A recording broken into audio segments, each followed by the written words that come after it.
दोस्तों, मैं डॉक्टर प्रशांत कुमार हूँ। मैं कंसल्टेंट न्यूरोलॉजिस्ट हूँ, एनएचएमएमआई हॉस्पिटल रायपुर में। आज मैं इस वीडियो के माध्यम से आपसे जिस विषय पे चर्चा करूँगा, वो विषय है न्यूरोपैथिक पेन।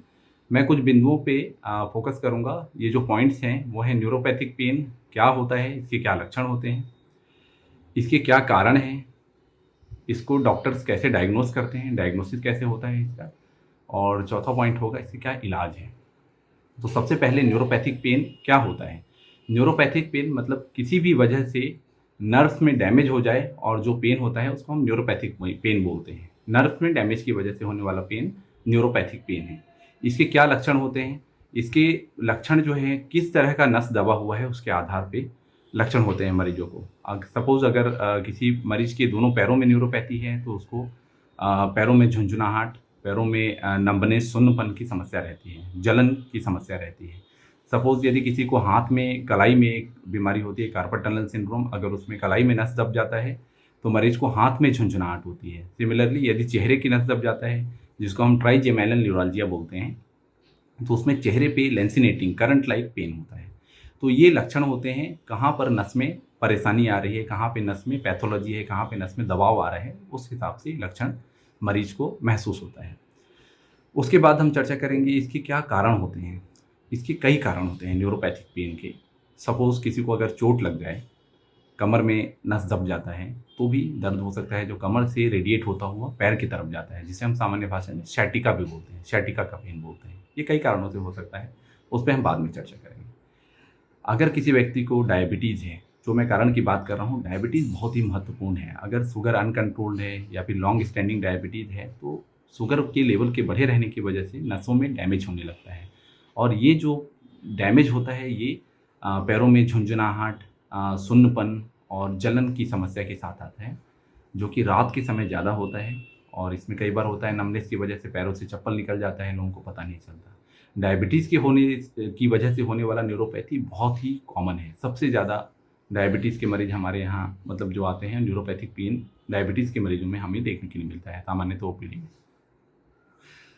इसके अलावा और क्या कारण होते हैं तो अगर किसी को किडनी की बीमारी है तो यूरेमिक न्यूरोपैथी हो सकता है, मतलब मेटाबॉलिक कॉजेज़ होते हैं। अगर शरीर में हमारे हमेशा यूरेमिया रहे, मतलब शरीर में जो है क्रिएटिनिन और यूरिया के लेवल ज़्यादा रहे, तो ये भी नर्व्स को डैमेज कर सकता है, ये भी एक कारण है।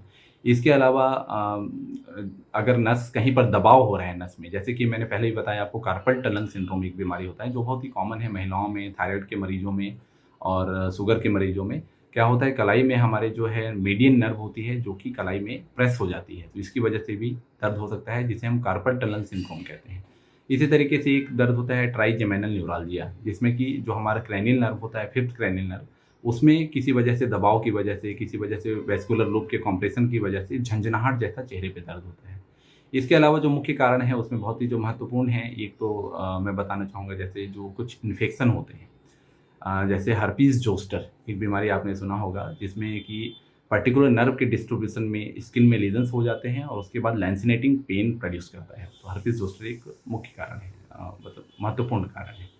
इसके अलावा कुछ दवाइयाँ, कुछ टॉक्सिन्स, जैसे दवाइयों में मुख्यतः मैं चर्चा करूँगा मेट्रोनिडाज़ोल की दवाई है, कुछ एंटी कैंसर कीमोथेरेपी वाली दवाइयाँ हैं, वो न्यूरोपैथीज़ जो हैं, जिन मरीजों को दिया जाता है उसमें प्रोड्यूस करता है। कुछ टॉक्सिन्स जैसे कि लेड, आर्सेनिक और थैलियम, इस तरह की दवाई टॉक्सिन्स भी जो है न्यूरोपैथी प्रोड्यूस कर सकती है। तो दोस्तों हमने इसमें अभी चर्चा आपको मैंने जो पॉइंट बताया उसमें क्या कारण होते हैं उसके बारे में चर्चा किया। अब हम छोटा-सा पॉइंट एक बताना चाहेंगे कैसे डॉक्टर्स इसको डायग्नोज़ करते हैं। सबसे महत्वपूर्ण चीज़ है मरीज़ की हिस्ट्री को, मरीज़ क्या कंप्लेन कर रहा है ये बहुत महत्वपूर्ण है जानने के लिए कि मरीज़ को न्यूरोपैथी है या नहीं।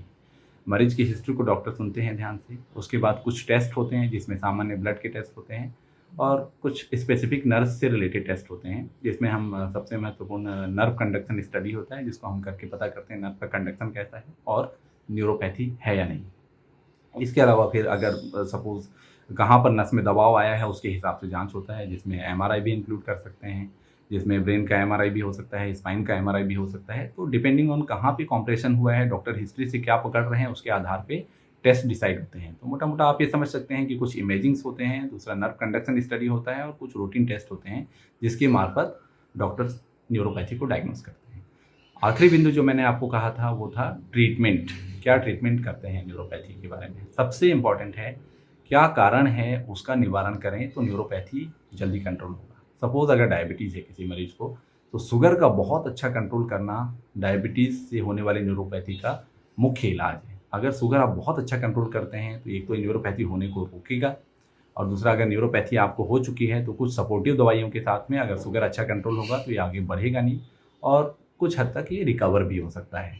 तो कारण जो भी है, जैसे डायबिटीज़ है उसका इलाज, सीकेडी है तो किडनी का अच्छी तरीके से इलाज, डायलिसिस टाइमली कराना। अगर किसी व्यक्ति को कार्पल टनल सिंड्रोम है, कलाई में दबाव है, तो कुछ ऐसी दवाइयाँ जो दबाव को कम करें, कुछ ऐसे मेजर्स होते हैं जिससे दबाव बढ़े नहीं, वो आपके डॉक्टर्स बताएँगे अगर आप कंसल्ट करेंगे। तो ये जो है कारण का निवारण करना है। उसके अलावा कुछ सिम्प्टोमेटिक ट्रीटमेंट होते हैं। सिम्प्टोमेटिक ट्रीटमेंट में कुछ दवाइयाँ होती हैं पर्टिकुलरली, जो न्यूरोपैथिक पेन को कम करने में मदद करती हैं। तो ये दवाइयाँ कुछ समय के लिए दिया जाता है। अगर कारण का अच्छे तरीके से इलाज किया जाए तो न्यूरोपैथिक पेन बहुत अच्छी तरीके से कंट्रोल हो सकता है, और इसमें घबराने की बात नहीं है। अगर आपको न्यूरोपैथी के सिम्पटम्स आ रहे हैं जैसा मैंने आपको बताया, तो आपको अपने डॉक्टर से कंसल्ट करना चाहिए। न्यूरोलॉजिस्ट हों, आपके फिजिशियन हों, रेगुलर जो आपके फैमिली फिजिशियन हों, उनको आप बताएँ, उस हिसाब से आपको गाइड करेंगे कि आपको क्या ट्रीटमेंट लेना चाहिए। तो दोस्तों, मैं उम्मीद करता हूँ कि आप न्यूरोपैथिक पेन के बारे में काफ़ी कुछ समझ गए होंगे, और अगर आपको इस तरीके के कोई लक्षण होते हैं तो मैं आपसे रिक्वेस्ट करूँगा कि आपको इसको इग्नोर नहीं करना चाहिए, क्योंकि इग्नोर करने से परेशानी बढ़ सकती है और बाद में आपको कई तरह की परेशानी आ सकती हैं। तो आपको अपने जो भी फिजिशियन हों, आपके फैमिली फिजिशियन, उनसे कंसल्ट करना चाहिए। धन्यवाद।